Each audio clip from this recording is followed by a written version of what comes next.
All right, the Texans are back. Kicking at Kunkel never left. Last week, if you guys missed it, on the bye week, we had Astros manager Joe Espada sit down. It was an awesome conversation. I highly suggest you check that out on Fox Local or on YouTube. And as usual, I'm going to say it until I'm blue in the face because I appreciate the help.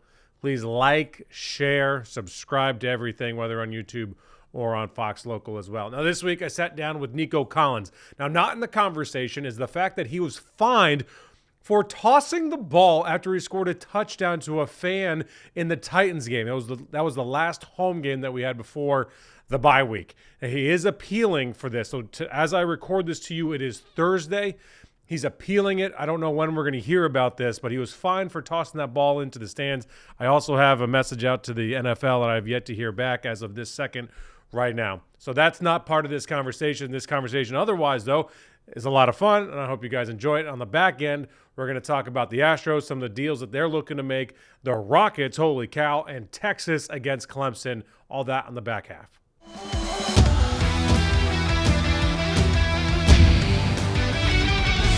So for everyone just joining us here on Kickin' at Kunkel, we're talking with Nico Collins about his trip to Napa over the bye week, man. That's good. What's your favorite type of wine? I'm trying to find all my pictures. Chardonnay. Oh, so you're a white wine guy. White wine, man. Yeah. Exciting See wines. the red, the calves, they starting to grow on me a little bit, but I feel like it's mine. I got to get my palates right. Learning about the words. And that area, the Napa area, is known for the calves, known for the calves, right? yeah. Yes, sir. So I feel like that was a big thing for me. It's growing on me. I feel like the newer ones are like a lot better than the older ones. I feel like the wines. The wines. Oh, so you're like into it. See, I'm just like, yeah. I like it. I don't like it. I like it. I don't like it. It's hit or miss right now. That's what I'm kind of like. Okay, depends on what year it really came out. You know. So yeah, it's growing on me. I really want to get like dialed in on it. Do any of your teammates drink wine with you? Like, are you guys? They got a little I'm pretty wine sure club? it's a couple. I'm pretty sure there's a couple players I do. I know Davis does. I know he drinks a lot of wine. A couple staff members. He's probably a Merlot guy. Yeah, I feel like rosé too. Oh, see, I can do rosé by the pool. Yeah. Like if we're just kind of hanging by the pool, 100%. Yeah. But other than that, I feel like fall right now. It's getting kind of cold. I feel like it's perfect for red cab. Get that's that cab like, out. Yeah, get the that's steak, the potatoes rolling. Yes, sir. How important was that bye week, dude? Because I mean, we've been doing this thing since we had the first preseason game in the NFL with the Hall of Fame. We started training camp in July, and then the last bye week. Yeah, like, it's unfair. It is. It is. I kind of feel like it was like we had no time off. We've been going nonstop. And I feel like just the mindset we've been having, like we're just trying to improve every day, every chance we get. And I feel like we've just been head down and grinding. So I feel like this bye week is really needed for everybody. You know, coaches, players, the whole building. You know, I just feel like it's a good mental, break for us. So we come back and hit these 4 games. I know we got a stretch coming. So big time stretch. A stretch is an understatement. Here, first of all, take your chain and put it underneath the mic because I don't want you banging there, and then all of a sudden we're like, what the heck happened? Yeah, static. So we're not even going to edit that. That's how we roll here on Kicking It with Kunkel. We're going to keep all that in. That's good. This stretch, I mean, I think it's wrong, like what the NFL did to you guys. Yeah. To have a game, so you play Sunday against the Dolphins, Saturday in Kansas City. And then come back Wednesday for Christmas. Wednesday or Thursday? Yeah, Wednesday. Thursday, yeah. So you have 3 days off. It's crazy, right?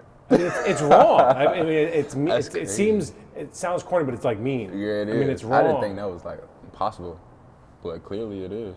I mean, I guess if the revenue's there, the players are going to be like, I mean, okay, if I get paid. I mean, how do you prepare for that? Like, seriously though. Yeah, that's a great question. It's my first time really being involved in something like this, but I just feel like the best way you can be prepared is just going out and tackling the details, really lock in on the install, because after we play Miami, that's a short week. That's a quick turnaround.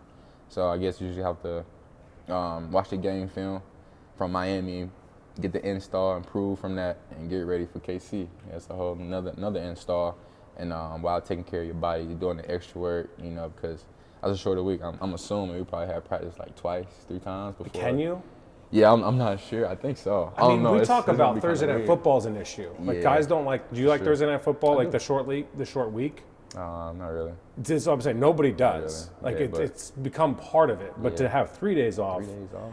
I mean, would you ever ask to be like, Coach, like I don't feel right going out there playing this week. I know, like, your face is like, there's no way. But at the same time, does someone have to make that decision for you if it comes down to something like that? Because people have been asking me this on Twitter, and here's my answer. I said, Okay. I don't think it's the culture of this building. I don't think it's the culture of an elite athlete to be like, I want off. At the same point, if you've clinched and you're locked into the 4 spot, if you're D'Amico and Nick and you're like, hey, let's not rest these 6 guys because 3 days rest, we got some bigger things to play for. That's true. But like you said, I feel like that's just not us. I feel like we so like locked in on us and trying to get better and make the stretch to the playoffs. And I feel like we know where our goal is. And I feel like just going out there every game and every rep, we want that. I feel like it's good and work for us to improve and just get, timing down pat with the quarterbacks and, the defense getting the calls right, just everything. I just feel like it's great work for everybody to set us up for where we want to go. And if we're being honest, the offense needs to figure this out. We do. What has happened? Like, the expectations were high, so I'm not lowering my bar. Yeah. And if you want me to lower it, tell me. No, you good. Okay, all right, so I'll keep it high. Okay. Like, why has it not clicked the way we all thought it would? Like, even CJ was like, we got the 5-headed monster in training camp. We all said, like, there's no way. Like, the defense just has to be good, and this offense is going to roll. Like, what, No, I mean, I feel like it's really just the details. I feel like we got all the talent, all the right pieces to the puzzle that we need, but I feel like in order to win games in this league, man, it really comes down to the finer details. That's with anybody in this league, come to the best of the best to the worst of the worst. Like, everybody is good in this league, and I feel like we can't take that for granted. We got to know, like, we the best team every time we step on the field. And we got the talent, everybody talented, and I feel like that's one thing we just got to lock in on, like, really the small details, knowing that we were the best, knowing we finna go in this game and knowing we finna put 50 points up, knowing that, like, having the attitude and not just going out there nonchalantly, having teams stick with us, you know what I'm saying, just having teams hanging the game, like, we got to come out there with a mission, with a mindset, like, yo, let's come in here and handle business and get out of here, so I feel like that's our mindset right now. So that's why I feel like as a unit, we got some things to pick up on. If we want to get where we need to go, we about to play some, playoff contender teams, and those teams, they doing good. They scoring in the red zone, penalties, not that many penalties. So if we want to play that type of football, we got to be, dialed in on the details and the communication if we want to get where we need to go. And I feel like that's what we've been doing. That's what we've been practicing. Locked in on the details, communication, just doing the little things, and I feel like that's what's going to separate us. And you guys have had how many player meetings now? Player meetings? Yeah, 3. Yeah, I think we had a couple. What's said in those? Because I know, like, no matter the level, the accountability is so important in those meetings. Otherwise, it's just like the boys hanging out. People got to get called out. Like, some feelings might have to get hurt. Yeah. What is said in those that you can kind of share without, I know you can't share everything, but like, what are those like here? Yeah, I mean, who leads it? It's CJ, Joe, might be Will, might be Daniil. You never know. Is it the generic stuff that, like, you tell us, like, we got to be smarter, stop the penalties, or is it like, hey, you stop with the crap? Nah, it ain't. It's no like finger pointing. it's pretty much like I just said. Like, y'all know what we got to do. You know what I'm saying? It's really one of those, like, yo, with the boys, like, coaches and nobody is.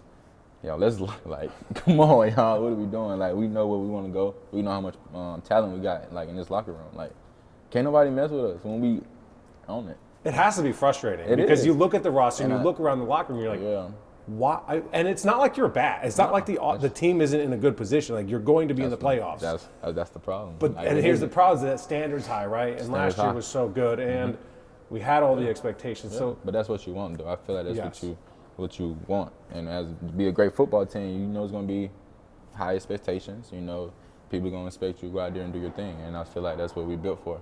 That's why I feel like when games is like up and down, it's like we don't panic because, like, we know what we bring to the table. And just when we don't show it, that's the frustrating part. So, hey, man, I feel like that's that's where we at right now. And that's why we coming off this bye. We locked in. I feel like practice went great today. We're going to have a great day tomorrow, great week, man, and get ready for Miami. You in the offseason got paid. Yeah, a little bit. How important was that for you? First of all, I'm not going to put the business out there. Everybody can look it up. 3 years, a lot of money. Yeah, you can look Like, think about when you were 10 years old running around. Think about when you're in high school trying to make a name for yourself at Michigan. Now the amount of money that you get paid to play this game and still have – I've kind of gotten to know you. You haven't mentally made it yet. Yeah, Like you yeah. keep, there's more goals for you, It is. despite that contract. Definitely. Like, but to hit that milestone, man, what was that like Man, for you? it was amazing. I'm not gonna lie to you. It was like, it was so happy. Like, it was a feeling that you couldn't even really, I can't really express. It was like, not really unexpected, but it was like like a happy feeling, happy joy feeling, you know. And it kind of made me feel like I gotta go harder now, you know. Like, they putting their trust in me, they believe in me, and my production. So I just feel like I got to turn up a notch. I got to continue to grow on my game, my preparation, because the team depending on me, staff depending on me, and I just got to go out and do my part, do my job. And I feel like, you know, and that getting paid in the offseason was a blessing, you know, for me and my family. And but I just feel like I kind of turned up the notch a little bit, you know. It made me dial in a little bit more, because I feel like it's so much to improve on, like my game and just overall, you know. 4th year in the league, and I just feel like it's so much room to work, to improve on. And I feel like that's been my mindset ever since, and it still is. You know, I'm trying to get as much money as I can while I can, you know. It's not for long, so I'm trying to run it up, ball out, you know, and so when I'm 30, kick my feet up. What, 32. man, that sounds nice. Right. I gotta go backwards for that to happen. For you, what have you done to kick it up a notch? Because like, you weren't a very good receiver your first year. Like, last year you became a very, very good receiver. And now, like, you're considered one of the best, if not the best in the NFL. Like, there's a big gap that you crossed. Yeah. Like, what did you do specifically? Don't tell me you locked in, you worked harder. Yeah. Like, what did you do specifically for someone watching this? Like, this is what you got to do or feel not like, do. Yeah, I feel like for me, just the game slowing down. You know, I came in, it was new. You know what I'm saying? I was going fast. You know, these pros, everybody's in this league is good. You feel me? Like the little stuff you got away with in college. You know what I'm saying? You gonna get strapped up. You know what I'm saying? Out here in the league. So I feel like, man, just being around the vets that I came in with my rookie year, and I had Chris Conley, Brandon Cooks, Philip Dorsett, Chris Moore. Just having those guys like around me and being a young guy and just watching them go about their work and how they take care of themselves and just go about their business, man. I feel like I really been locked in on that. I'm a visual learner, and I just feel like just watching them, like I don't think they really know it, but like I really like study them boys. I don't even know it. Like Chris Conley, I feel like we just had the same game, you know what I'm saying? So I'm seeing how after practice, what is he doing? What is he doing in the training room? What is that? Like, what is that thing? Just extra catches, extra drill work after practice. You know, he on the jugs, okay? And then after that, training room, getting soft tissue or ankle molds, whatever you need to do. So after practice and something bothering him, just getting tuned up, get ready for tomorrow. And then whatever that is, tackle for Friday. And real Friday is get ready for Saturday, and you're playing Sunday. And then repeat it again, even though it's a marathon. You're going to get tired, but, like, you can't get down. You got to know, like, you got to take care of your body, because your body is your money maker, you know? So I feel like learning that and locking in after my second year, you know, I was dealing with a lot of injuries, and injuries that was definitely prevented, you know, just based off what I was going to put the work in or not, you know, and that's what I did. I figured out, you know, I was having a lot of little growing problems, and it had a lot to do with your core, your mobility, and your hips. And it's your crazy glutes. how much it's all connected. It's I've learned. Like, connected. the more I work out, it's like my back goes. It's like the Quad, trainer's like, it's trying the to take hips. the I'm like, what do you mean it's the hips? That's It's what I'm back here. saying. I feel like just learning more about my body, that really helped me out leading to my second to my third year. At that off season, it was like I flipped the whole script. Like I was doing Pilates, yoga, cold tub, plunging, extra PT work, man, just mobility work to move around. And that camp, man, I felt 1,000% different. Like I felt the work I've been putting in. Like dang, why I've been doing this my first 2 years? But like I feel like you learn as you go, and I feel like that's what I've been doing and still doing, and learning every day. Just 1%, you know, just learning different things, seeing what CJ doing in the training room, you know what I'm saying? Just finding different ways. Okay, let me get a little ankle mold, toes, you know what I'm saying? Just there's always ways to improve, and I just feel like that's where I'm at right now, just not getting comfortable. Man, so wait, hold on. So I was looking at this before we came over here, and I was like, oh, I gotta show Nico. Let's see if I can find it. It was a dude on Twitter. All right, he's I don't know if he's a Republican or Democrat. It doesn't matter, so we don't need to dive into that. All right, but this is a representative in Ohio. This is what he tweeted. I swear this is real. I asked if it's a parody, and no one said it's not. So if it is, then people can get over it. I am proud to introduce the OHIO Sportsmanship Act to make flag planting at midfield a felony in the state of Ohio. Behavior that incites violent brawls and puts our law enforcement officers in danger has no place on the football field. What's your reaction to that from a Michigan man? Yeah.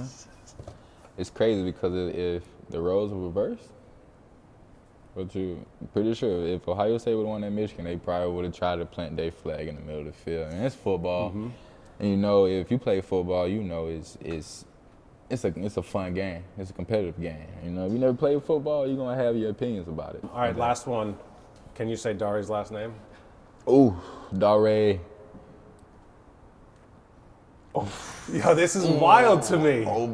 I can't say it. How you say it? Ogunbowale. Yeah, Dare Ogunbowale. I'm going to introduce you to him when we get to the locker room. Dare Ogunbowale. Yeah, Dare. Bro, yes, thanks sir. for coming on, man. Always, man. Thank you so much. Thank you. Nico's always a fun conversation. Got to know him a little bit over the last couple of years, and I always enjoy talking to him, and it's cool to see him take up a little bit of love for wine, and I'm sure he'll start enjoying red wine a little bit more.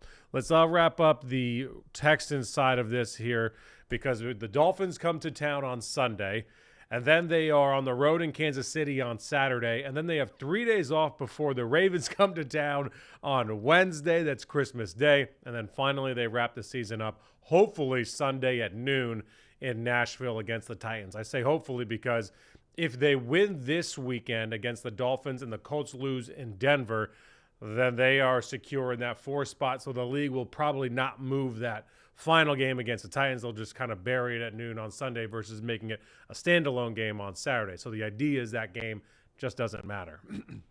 All right. First of all, I hate that the NFL does this to the Texans, excuse me. I hate that they do this to the Texans. To have them play 3 games in 10 days is irresponsible. It's dangerous. I hate it. Players, as you heard Nico say, do not like Thursday Night Football because of short rest. Obviously, they like the spotlight. Obviously, they like the revenue that it brings the league, because then that brings the salaries up, which Nico took advantage of as well. But nonetheless, not fun, not safe. So don't talk to me about player safety at the same time while you have guys doing this. All right, let's go Astros. As we sit here right now, Alex Bregman contract still not finished. Kyle Tucker deal not done. It looks like they're trying to trade Kyle Tucker at this point. And I don't see a way that they bring Kyle Tucker back. That's just my inclination from the people I've talked to, because you've got to get something in return for him. He's too good of a player to just let walk and then you lose entirely, especially when you're trying to rebuild this franchise kind of in certain spots. Interestingly enough, you don't have to do as much work with the pitching staff because they got better last season despite the injuries, and they actually got younger because of guys like Hunter Brown really finding his groove and Spencer Arrighetti as well.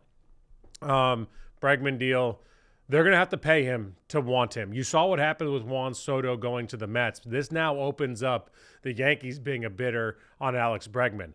And like, the Yankees wanted to keep Juan Soto. They made a great offer. So they were just outbid. And that might be what happens with the Astros and Bregman. They want to keep him, but they also might just get outbid. And Jim Crane and the Astros have a history of knowing what they want and not going past that. Let's now get into Texas. I want to see more Arch Manning. This team is too good to have Quinn Ewers miss so many damn throws. He missed pass after pass against Georgia, and it's not just the interceptions. It's not the mistakes in that manner that are really glaring for me. It's the missed wide open throws. It's missing your wide receiver for first downs or for touchdowns, and like, the box score won't really make it look like Quinn Ewers had a bad game when you miss 4, when you have a couple incompletions. But what they could have been, and what they should have been, and what they would have meant in that game would have meant that you win and that you have a bye week instead of having to host Clemson the first round of the playoffs. So I want to see more of Arch. I wish they would just start Arch Manning. I think his ceiling's significantly higher. I think Quinn Ewers is a good quarterback. I just don't think he's a good enough quarterback for this team to win the national championship with. And I think that Arch Manning's ceiling is higher. And obviously, the coaching staff knows better than I do, or at least they have their opinions and I have mine. And I'm not in practice every day, so that's where we sit. I think Texas beats Clemson. I don't know if I see them going much further after that because, like, if we're going to be honest, the best team they played all year was Georgia. They played them twice. They lost twice. They had a pretty easy schedule. I know easy may not be the right word, but comparatively, we got to – that's another thing we should get into. The NCAA has got to start looking at these resumes a lot differently because it's so unbalanced. Like, the differential between the hardest schedule in the NFL and the easiest schedule, it's very small. It's minute. The difference between the hardest schedule and the easiest schedule, just in between the playoff teams in college football, is vast. SMU, 60th easiest, toughest schedule, 60th toughest schedule in the country. So the fact that they weren't punished by losing the ACC championship game is kind of squirrely because they should have been playing to get in. And you're never going to see a balanced playing field when it comes to scheduling. But if you're the SEC, like, why would you schedule harder games if you're SMU and you have the 60th toughest schedule in the country and you're a lock to get in no matter what happens in the ACC championship game? Like, why? Don't put yourself in a situation when you're already in the toughest college conference in all of sports. Why make it any more difficult? And that sucks for us, the fans, because we want to see better games. We want to see the best against the best. We want to see that happen throughout the regular season. And unfortunately, we're not going to see that. Overall, I love the college playoffs. I think it made the regular season better. It made it more exciting. And I think it's doing its job. I do think they need to tweak some things with the seeding as well. Oregon's got the toughest road. They're the number one seed. That's crazy. That needs to change. What else should we get into? The Rockets. Let's get into these Rockets right now. We're coming off of that win against the Warriors. I don't want to make too much of it. It's a literally a regular season game, but I know it's the Emirates NBA Cup, and they also beat the Warriors for the first time since 2020. For the first time in 15 games, they snapped that losing streak. I don't want to make too much of it, but we were also talking about this at the Toyota Center in the media room, and I don't think it was even a debate. Someone in there asked, is this the most consequential game since the James Harden era in the bubble? And it is, and by far. And that's not because, it's because they haven't played any meaningful games in the last 4 years. That's why.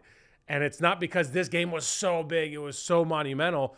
It's because they haven't done anything in between the James Harden era and now. But for them to play that game and against a team that's been there, done that in the playoffs with Steph Curry and Steve Kerr and Draymond Green, and have the guys step up the way they did and to play the defense that they do, the scoring I'm hoping will come. I hope. I thought was awesome. I thought it said a lot about this team. They're trying to still figure it out and grow during the season, but to play those meaningful minutes is huge for this roster because after Fred VanVleet and Dylan Brooks, their top minute getters have zero playoff minutes in the NBA postseason. I know Aaron Holiday, Jock Landale, and some other guys do. Jeff Green, I understand that. I'm talking about the highest minute getters for this team. They've never seen a playoff minute. This isn't that. This isn't that same intensity or the same repercussions, but it's as close as you can get in the regular season. So for them to play well during this, I thought was huge. And now they go to Vegas to take on the Oklahoma City Thunder, a very good basketball team. This will be a really good challenge for them. Win or lose, it's a great opportunity for this team. Now, come April, it's going to be a lot of fun because this team is a legitimate shot at making in the playoffs. They're doing what they should be doing against bad basketball teams. That's all you can ask, is set yourself up for when you do play some really good teams. Right now, the Rockets are second place in the West. They're 17-8. The Thunder are first place, 19-5. That puts the Rockets 2.5 games out of first place. Right behind them, Grizzlies, Mavs, Warriors, who are now 5 games behind, and then the Clippers. And they've played well against the Clippers all year. So the Rockets are playing some damn good basketball. It's a lot of fun in the city. I think the city's been craving this moment for quite some time. So shout out to Ime Udoka. The job that he has done with this team, I think, is remarkable. And to have them buy in on the effort level on defense is awesome. Let's wrap this up really quickly with the Texans. Just win. against the Dolphins. This is not a gimme game by any stretch. The fact that the Texans give up so many damn big plays is really going to be magnified against the Dolphins because of their ability to hit big plays. I think the Texans win if they hold the Dolphins under 23 points. I still don't believe in this offense. Give me a reason to believe in this offense for the Texans, and I will change my tune entirely. Right now, it is all about the defense keeping the Texans in the game, and then the offense doing enough to win the game. That's the goal. The offense can't lose them this game. You win, Colts lose in Denver, you're in the playoffs, and that is the goal. And then anybody has a puncher's chance, which the Texans do because of their coaching and their defense. And then ideally, we talked about this, I think we talked about it last episode, about whether you should bench these guys if they are locked in. That is a different conversation for a different day, and I've got hot thoughts about it, but I'm running out of time here this week on Kickin' It with Kunkel. I appreciate you guys chiming in and locking in. Please share, click subscribe. See, that's the timer. I'm out of time. See y'all.